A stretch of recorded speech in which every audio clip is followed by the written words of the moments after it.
Namaskar. Hello and welcome to PGurus channel. I'm your host Sri Iyer. Sitting beside me is the lone BJP corporator, councillor, whatever you want to call, in the Chennai Corporation, Srimati Uma Anandhan. Umaji, namaskar and welcome to PGurus. Namaskar. You know, we've probably met once or twice only though thus far.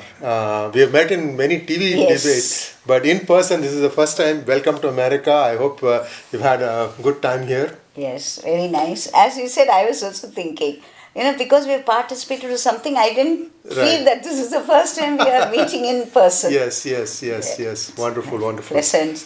So, you are the lone opposition, if you will, in the Chennai municipality. 2 years now, first time as a councillor, corporator. I don't know the right word, so I'm going to use both just to be safe. How does it feel? 2 years so far. How do you feel? 1 year. Oh, 1 year only. About I'm sorry. 15 months. 15 months. Yes. I keep thinking about MLA elections. Sorry, 1 year. 15 months. How has your journey been thus far? See, it's been a pleasant journey, very rewarding, I would say, satisfying oneself, because எனக்கு ஒரு புரியாத இது English Yeah. See, one thing which is perplexing is when we are all out in an attack against the present DMK regime, but in the corporation I get the utmost cooperation from them, from the bureaucrats, the officers, as well as the ruling DMK councillors, the mayor, the deputy mayor, and all of them. I find them very, very reasonable and very pleasant, very cooperative, and never, being unreasonable with when I raise an issue or something. Of course, there are one or two fringe elements, there are alliance partners and all. And the most surprising factor is the DMK coming to my rescue. When? In such issues. I see. When I am being targeted for my caste, when I am being targeted for my ideology, when I am being targeted for my affiliation to the party, all that. Still, I'll find the top people who are experienced, who have been in their party for so many years and who have been councillors second time, third time, fourth time. All of them coming to my rescue and saying, please allow this lady to talk. She talks sense. So you have to allow her to talk. And also they will tell these their own councillors, please sit down. Their alliance councillors who are who raise a hue and cry and all. They'll tell them, you please sit down. Please allow this lady to talk. That sort of a Wonderful. So last time I remember we had a one-on-one was you were still standing for elections. You were campaigning. I think you were in one of your friend's house and we did it from there. So one of the things that you mentioned was that your constituency is built on lakes. So every time there is a rain, there's these things, the lakes start sprouting water underground water, and it starts flooding. Basement, ground floor, all these things get flooded.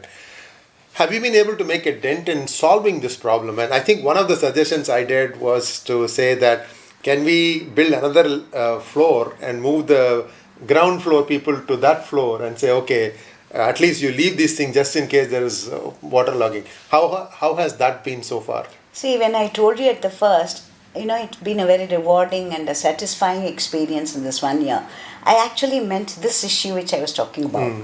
Basically, my election promise, the priority list was solving this water crisis.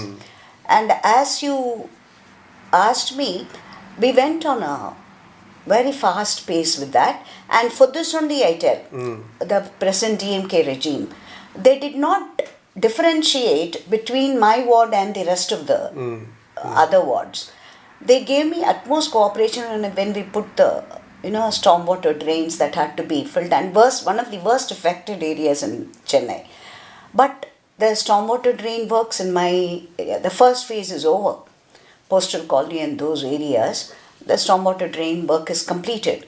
We're going to, I think when I go back to India in a few days, the second phase, the Aryagowda road, the main Ayodhya Mandapam road, the work has already begun. And that will get over when I go back by August first week. That work would have been completed. So even now when I am here, through WhatsApp, I get a lot of messages from my people to say, what people? Madam, it's so nice, because when the work was going on, there was a lot of pinpricks and grumblings and all that.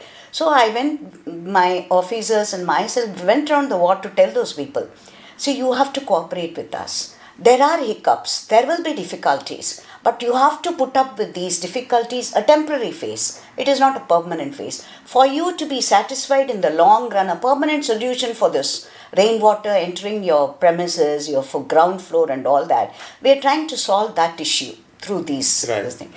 I said, you have to be patient, you have to cooperate with us there. And they did. There were a few rumblings here and there. You can't expect a perfect reaction. So that way, now, when they end, see the last month rain, September, Mambalam ward, this particular ward, which is one of the top affected wards, we did not suffer much. The effects of that, it was hardly 20 to 30% of the previous I see. So a disaster. dent has been made. Dent definitely has been made. And another thing, as you told, the ground floor, whether there could be, see, even now, that's why I keep telling the Election Commission, they will have to do a door-to-door enumeration to say that the population, as per the records, it's about 36,038. I don't think. It will be hardly 20 to 25,000 maximum, the population of this ward. I think when you rectify all this, you will know the real picture. The ground floors are in about 60 to 70% of the flats, they're empty, even now. People have shifted to other areas there. So as you said, whether, with some of the buildings need demolition because their lifetime is over. They're over 30 years old, over 40 years old. And the drainage, the water connection, everything is over 40 years old. Everything has to be redone. See, the metro water work has started redoing. The expenditure is too enormous for the budgetary limitations of the corporation. So they're going about it in a phased manner. One side of the work had started already. So when we replace, see, the pipe is about, earlier one was 6 inches, now we're doing 12 inches. Oh, wow. Bigger, double this thing. So all these will definitely give a relief to the ward people. Wonderful. So that if we see, I keep telling some of the building owners, when we meet them, the flat owners there, we tell them, come to a conclusion, give us a letter of understanding. Otherwise, see, we have every right to demolish a building which is, if it is not habitable, deemed unfit. We have every right to give the demolition orders. But instead of rubbing the people and starting on a wrong foot, we keep telling the officers and myself, when we go around, we tell those flat association, please all of you sit together, this is for your own good. Come to an understanding, we'll give you the demolition order. In the next 2 years, you can rebuild the entire structure. As you said, the ground floor could be a car park. Correct. Wonderful. Actually, you segued me to the next question. Ayodhya Mandapam. How are things there these days? Good. Very good. Thanks to people like T.R. Ramesh and the legal team, Mr. Parasharan and the Gunning Board. They did a hasty retreat. There is not an issue. See, but I would still like to say that there should be some changes there. You can't keep on sitting on a prickly chair to say, when are they going to come? When are they going to come back? When are they going to come back? We should not have this fear, and the government should definitely take a very, very decisive stand on Hindu places of worship, plus also, the satsangs and auditoriums which are used as satsang halls and halls for discourses and all that. See, we Hindus have the habit, even if it's a satsang hall, we have a place of worship there. Right. We start everything with our prayers. Correct. So they're all interconnected, and it is high time the government takes a very, very firm stand on this. Wonderful. Now, no conversation about Tamil Nadu would be complete without us talking about the recent happenings, not at the municipal level, but at the state level. The recent arrest of Senthilbalaji. Umaji, this is a worldwide audience, and many people may not realize the gravity of the situation Mr. Senthilbalaji is in, meaning that he has admitted his guilt. And somebody will give some explanations, but he gave the money back. kind of walk us back from when this started and why this is very dangerous? Because this, we also know about Lalu Prasad Yadav being caught for land for jobs and railways when he was a railways minister. So this is becoming an endemic problem around the country, where people are giving up their hard-earned assets, their ancestral properties, just to get a government job in the hope that that will give them more than what they are making now. So walk us through what happened in this Senthilbalaji. We can go as far back as you want, because this fellow is only 47. So I'm thinking that only 10 years in politics. Somehow he has managed to climb this political ladder very fast. So walk us through, what is it so special about this individual? See, one thing, I think when we go back, so many of them are unaware about the Sarkaria Commission. Yes. And none of them are as clever, crafty as Kalaignar Karunanidhi. Yes. Where even the Sarkaria had to come out and say that this is a scientific scandal. Right. Corruption. Right. The rats ate away the guns, ate away the gunny bags, all this. And these people are not that clever. Definitely, as you said, see, if you turn the pages of history, the people who gave the complaint is the DMK party. When the Anna DMK was in power. Right. They went to the then governor. They were in the opposition, the DMK. Right. They went to the then governor and gave a complaint against Mr. Senthilbalaji. That complaint is what is taking action now. Right. But now they are jumping up and down, Yes. saying that it is vendetta politics, when they were the original complainants on this. See, when he was a transport minister, he took cash from about, for example, I'm telling about 20 to 25 people, saying that he'll get them a job in the transport department, and took a bribe of about 3 lakhs, 5 lakhs and all that. As you see, the clamoring to get a government job is there still there in the bourgeois mindset of the people. Yes. So when some of them out of, if supposing 20 or 25 had given money, about 10 to 15 got jobs. They were successful in having got the reward for paying the bribe. Let me say it is bribe money. You cannot say any other term for this. Let's not beat around the bush on this. It was bribe money, and the other 10 or 15 who did not get the job, and they were not very rich people, as you said. See, they had pledged their wives' jewels, or they had pledged their ancestral lands, raised the amount and given it. And there was one gentleman who was with him, who acted as a mediator and who is no more today. There. He must be having the last laugh today in his grave, I think. And the present DMK government got hold of all these facts and the witnesses and went and gave the complaint to the then governor to say that action should be initiated. And action was initiated.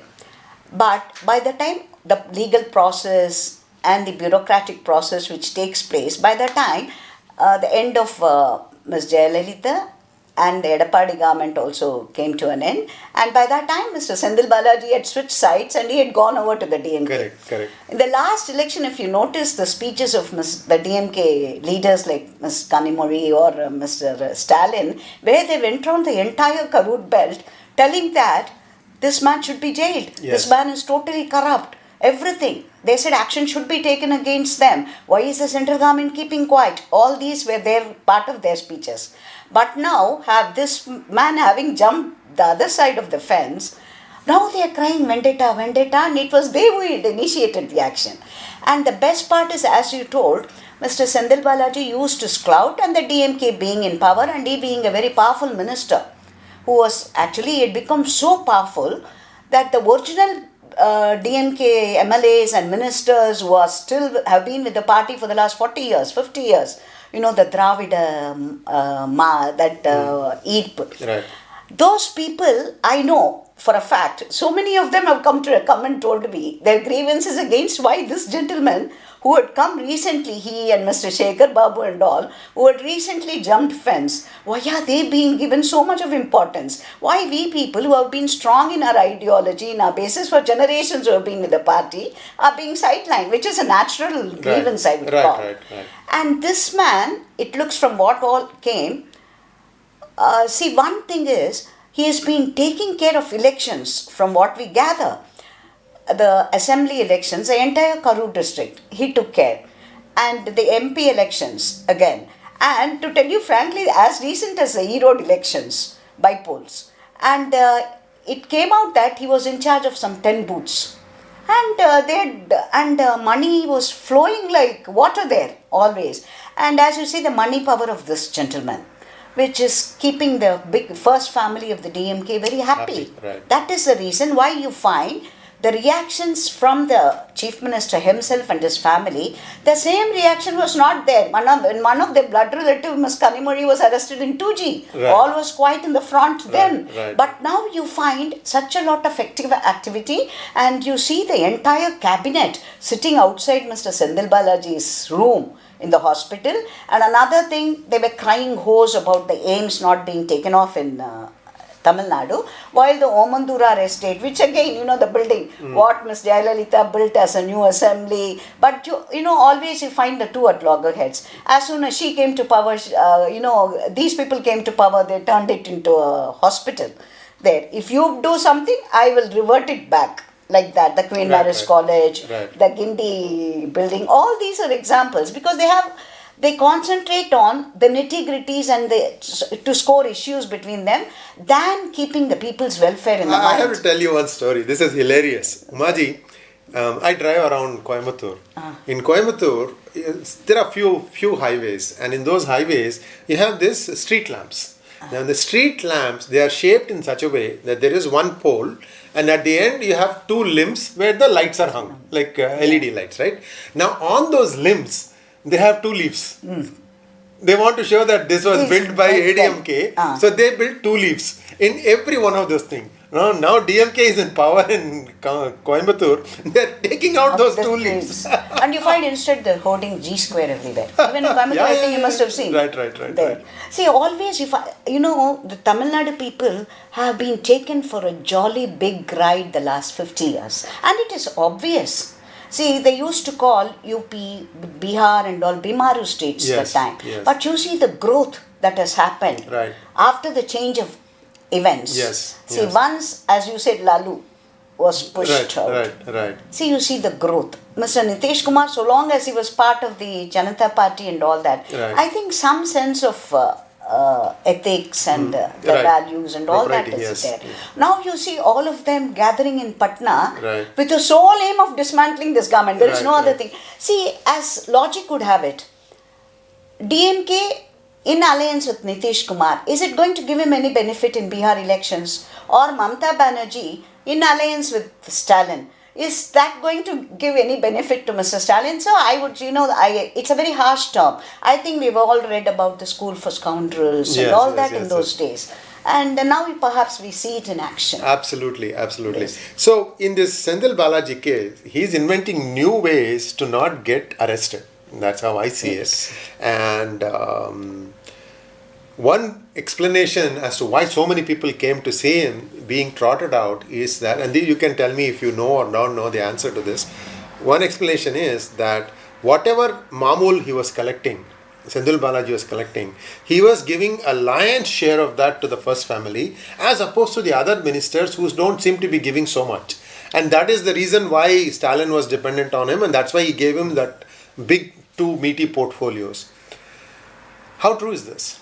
See, it looks as if it is totally true from the way it goes. As I told you, people who have been with the DMK for generations have been given less important portfolios, while the one which is very, very fertile, those portfolios have been given to this gentleman. And another thing which is very, I think is early now, if Mr. Karunanidhi was alive, this would not have happened. But now people speak about Mr. Senthilbalaji. As I told you, he took care of the entire Karur by elections, district elections. That would not have happened if Mr. Karunanidhi was in the helm, because that means he is pulling the cadres to his side, the Senthilbalaji. And as I told you, his loyalty to the first family and whether he is going to spill the beans out. And the big tamasha, I would like to say, see, it is the legal this thing that has been going on between the Chennai High Court and the enforcement and all this, it makes you, a lot of doubts which are raised whether the same facilities, same sort of an action would it follow if it was somebody other than Mr. Senthilbalaji who was sitting in the accused. So you find a man who came down from his walk falling down, and he getting admitted to the Omandurar, who was totally all right. So it was a big joke to say that one of the public who had said, why can't the ED enter all the ministers? I suppose they can have a free health checkup then. So everybody should be having a block there. Correct. So their health is also a matter of concern there. So same way, and this gentleman from Omandurar, where they speak about the health minister has to answer this. A minister who gets admitted to the government estate, the state of the art, that is supposed to be a super speciality. It is not a normal general hospital. This is a super speciality hospital, this particular building. And he going to Kaveri Hospital, and if anybody would believe it, the Kaveri Hospital belongs to which side?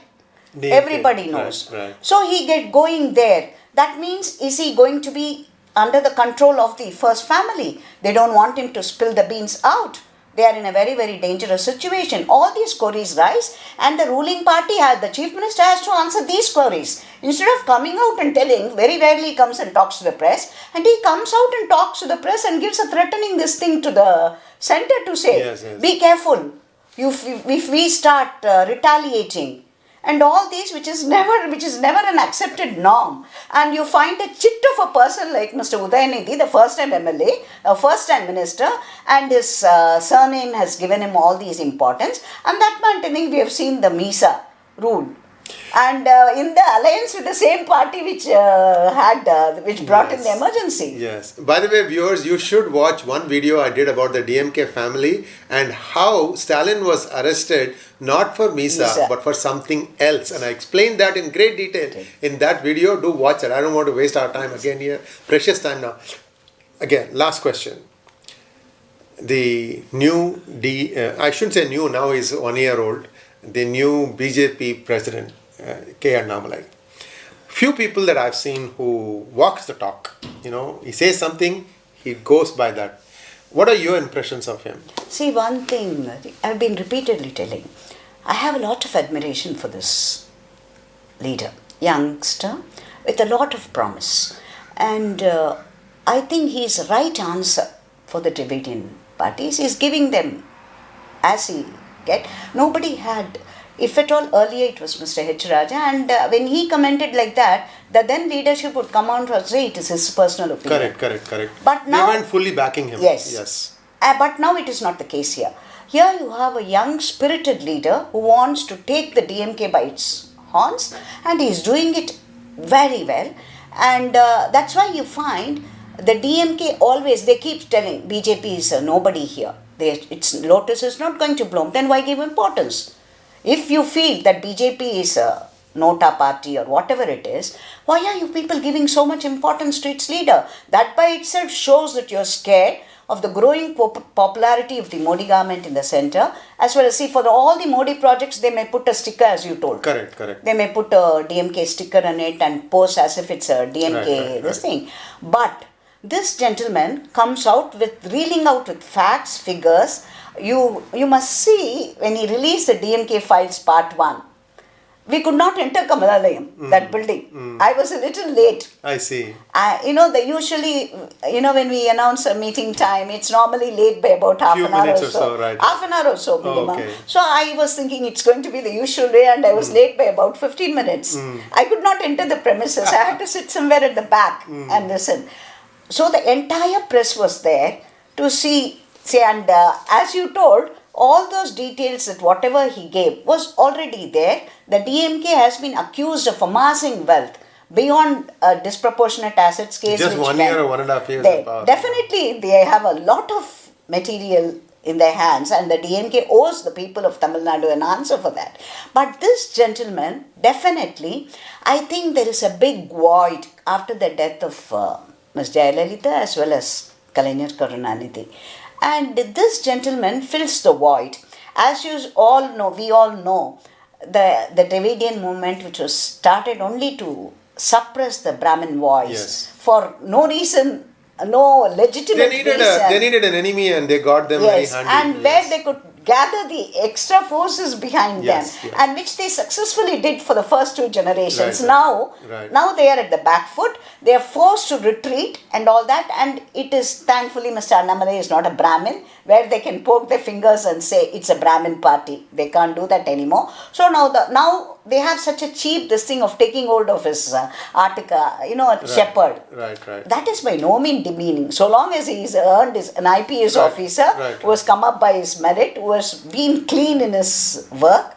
So I think definitely he is the answer for the prayers that we all say that the Dravidian party should be wiped out of Tamil Nadu. By the way, viewers, I don't know if many of you know this or not, but Annamalai was the go-to police officer for Siddaramaiah, not in this term but in this previous term. Anytime he had a problem, he wanted it resolved correctly, he would, I believe, request Annamalai to go take care of it. So it just speaks about, somebody who is respected across the parties, somebody who has decided that he will devote the rest of his life to the betterment of Bharat. That's something very unusual. I'm hoping that many youngsters in Tamil Nadu will take hope from this and try to emulate him. See, this particular point, as you told, I've been repeatedly telling this also. Annamalai ji attracts people across caste equations, across age equations, across the rural and the urban population.